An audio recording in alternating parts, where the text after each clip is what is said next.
आज के इस वीडियो में 3 महत्वपूर्ण प्रश्न बताने जा रहा हूं, जो इस प्रकार के प्रश्न railway, group D, NTPC, ALP एवं अन्य सभी परीक्षाओं में पूछे जाते हैं। तो वीडियो को अंत तक जरूर देखिएगा, बहुत ही मजा आने वाला। तो चलिए प्रश्न की ओर चलते हैं। देखिए प्रश्न है, एक व्यापारी ने एक वस्तु का मूल्य उसके क्रय मूल्य का 7/5 गुना अंकित किया और उसने उसे अंकित मूल्य के 17/20 पर बेच दिया।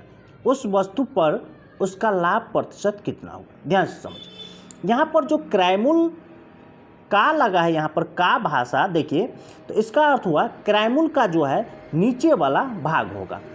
जैसे यहाँ पर देखिए अंकित मूल्य के लगा है, तो अंकित मूल्य का जो होगा वह नीचे वाला भाग होगा, हिस्सा। तो पहले स्टेप में देखिए हम सीपी यानी कॉस्ट प्राइस और एमआरपी मार्केट प्राइस, इस दोनों का अनुपात निकालेंगे। तो देखिए क्रय मूल्य जो है वह 5 है मान लेते हैं, और एमआरपी जो है 7 है, ये अनुपात हो गया। अब यहाँ पर देखिए अंकित मूल्य का है यानी मार्केट प्राइस एमआरपी कितना, यहाँ पर 20, तो यहाँ पर 20 एमआरपी लिखेंगे अनुपात।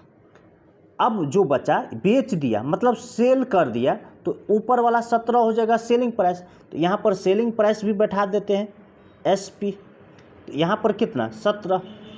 अब देखिए यहाँ पर कुछ नहीं है इस जगह पर सेलिंग प्राइस, तो ये 7 ही होगा बगल वाला, और यहाँ पर भी कुछ नहीं है तो ये 20 होगा। ठीक, अब इसे ऐसे गुना कीजिए, तो यहाँ पर 100 हो जाएगा, यहाँ पर 140 हो जाएगा गुना करके, और ये 119 हो जाएगा, 17 7 119। अब देखिए तीनों का अनुपात निकल गया। अब करेक्ट वस्तु पर उसका लाभ प्रतिशत। देखिए 100 रुपया में खरीदा है और बेचा 119 में, तो कितना लाभ हुआ? 19 रुपया का। लाभ प्रतिशत निकालेंगे तो 100 से क्या करना है, गुना करना है और भाग देना है जहाँ से, यानी कॉस्ट प्राइस। तो कॉस्ट प्राइस कितना है 100, तो 100 से क्या करना है, भाग दीजिए, 100 कट जाएगा, यानी 19% का लाभ होगा। यही आपका आंसर होगा, ये ए नंबर। चलिए अगले प्रश्न की ओर चलते हैं।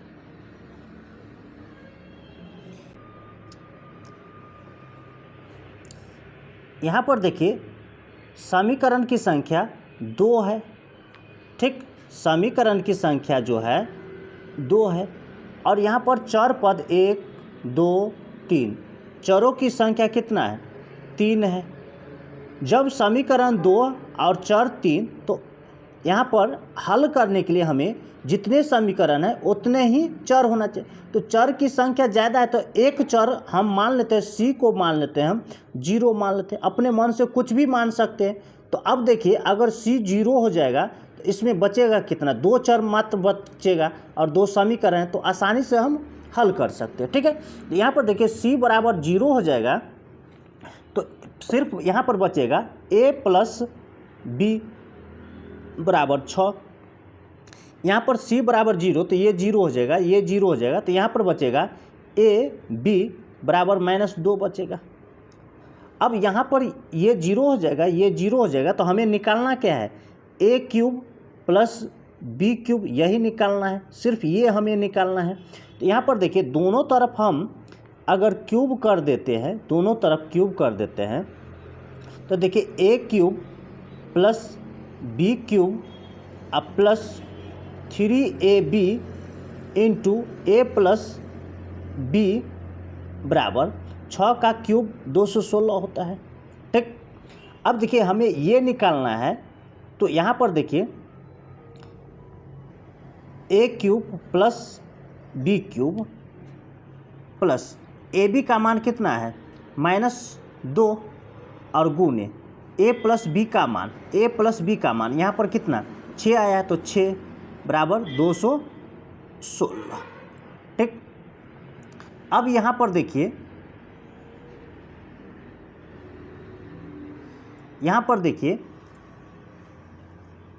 a cube plus B cube बराबर, यहाँ पर देखिए 2 छक्के 12, 12 तिया 36, और ये माइनस में है, तो इधर -36 होगा, और ये बराबर के उस साइड में जाएगा तो प्लस हो जाएगा, तो 216 प्लस 36 करेंगे तो कितना हो जाएगा 252। यही आपका आंसर होगा, ये ए नंबर। चलिए अगले प्रश्न की ओर चलते हैं।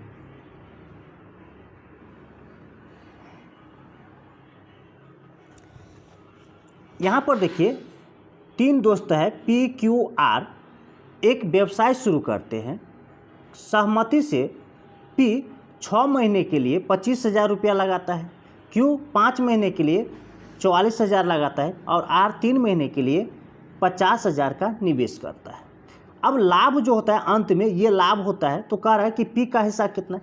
पहले तो तीनों का अनुपात निकालेंगे, ठीक, P Q और R का अनुपात निकालेंगे। अब देखिए अनुपात जो होता है जितना पूंजी लगाता है और जितने समय के लिए लगाता है दोनों को क्या करते हैं, गुना करते हैं। तो P जो है 6 महीने के लिए लगाता है और पूंजी जो है 25,000 रुपया लगाता है, ठीक। और Q जो है 5 महीने के लिए तो 5 गुने और पूंजी कितना 44,000 लगाता है, 44। R जो है 3 महीने के लिए लगाता है और यह लगाता है 50,000, ठीक, 50,000 लगाता है। अब देखिए यहाँ पर 3 0 सभी में कॉमन है, 3 0 हटा दीजिए। 5 भी कॉमन है सभी में, तो देखिए 5 से 5 है 25, 5 से ये 5 कट जाएगा, 5 से ये 10 कट जाएगा। जो कॉमन है निकाल देते हैं। अभी देखिए 2 भी कॉमन है सभी में, तो 2 से 2 तिया 6, 2 से ये 22 हो जाएगा, 2 से ये 5 हो जाएगा। तो अब और देख लीजिए कॉमन, अब नहीं है कॉमन, तो यहाँ पर हो जाएगा 3 पंचे 15 अनुपात ये 22 और ये 3 पंचे 15, ठीक। अब देखिए हमें क्या निकालना है, कुल लाभ में P का हिस्सा। ये 104 और 3 0 ये जो कुल लाभ है, तो कुल ये अनुपात को जोड़ लीजिए, कुल करना है। तो 15 और 15 30 और 22 कितना 52।